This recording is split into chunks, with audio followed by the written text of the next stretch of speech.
Chapter 4. Kidnap. Mark was searching in George's study. George had gone off again. Mark wanted to find out where he kept going to. Suddenly, there was a crash. Mark had knocked a crystal mobile onto the floor.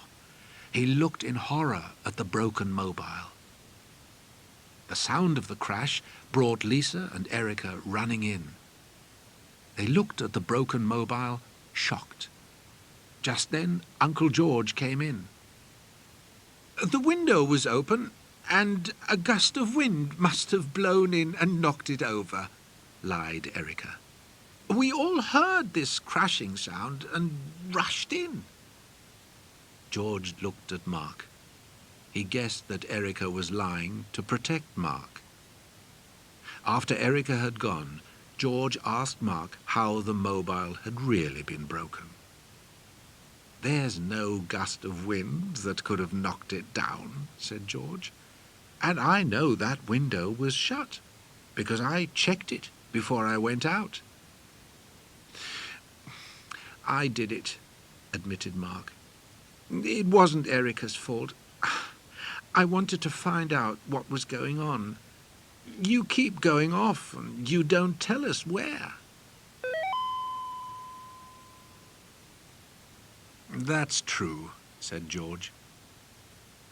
George then told them about Anna and Ariana and the crystal capsule with all the books.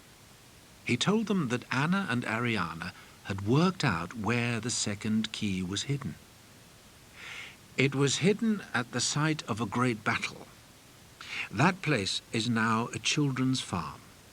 Only children are allowed there. I want you to go with Erica and see if you can find the key." "Erica's not a child," pointed out Mark. "No," said George, "but she's young enough to be allowed in." Mark and Lisa went to find Erica. But Mark suddenly stopped. He wanted to go without Erica. "Let's prove to Uncle George that we can do something properly without always being looked after like a couple of babies," he said. "I don't know," said Lisa. "Uncle George gave us our orders." "Yes, but when Erica sees what we're up to, she might get suspicious. And Uncle George told us to keep this a secret." "True," said Lisa. "Come on," said Mark. "Let's go."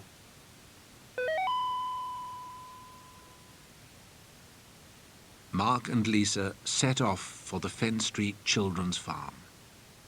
They didn't notice the car parked opposite the park. They didn't see the watcher man and woman. The car started up and began to follow them. "I'll drive up alongside them and you bundle them into the car," said the woman. "I think we should wait," said the man.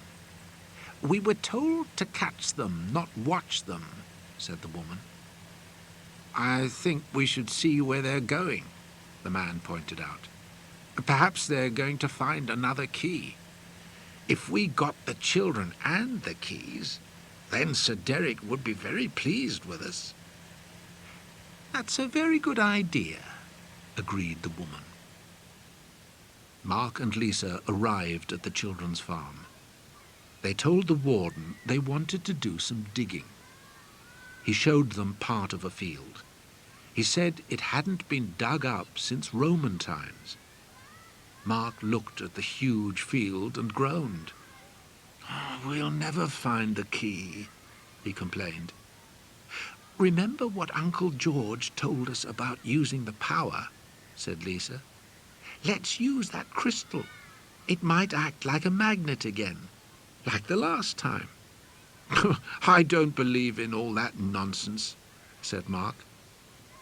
"That's a pity," said Lisa. "It could save an awful lot of digging." Mark thought it over. Lisa was right. He agreed to give it a try. The man and the woman had parked the car. They were watching Mark and Lisa through a hole in a fence. They watched Mark and Lisa walk across the field. They saw them stop. They saw them start to dig. Mark stopped digging when his spade hit something. He lifted it out of the hole. It was the key. Mark and Lisa walked back to the entrance to the farm. The man and the woman were waiting there. "Your Uncle George told us to come and pick you up," said the man. Mark and Lisa were suspicious.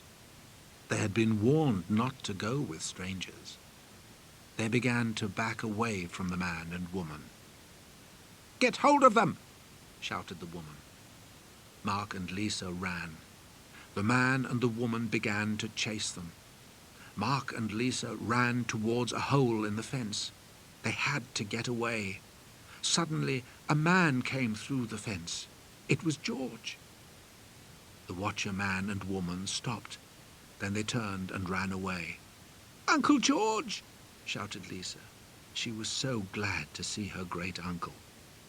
"Get in the car," said George, and they drove off at top speed.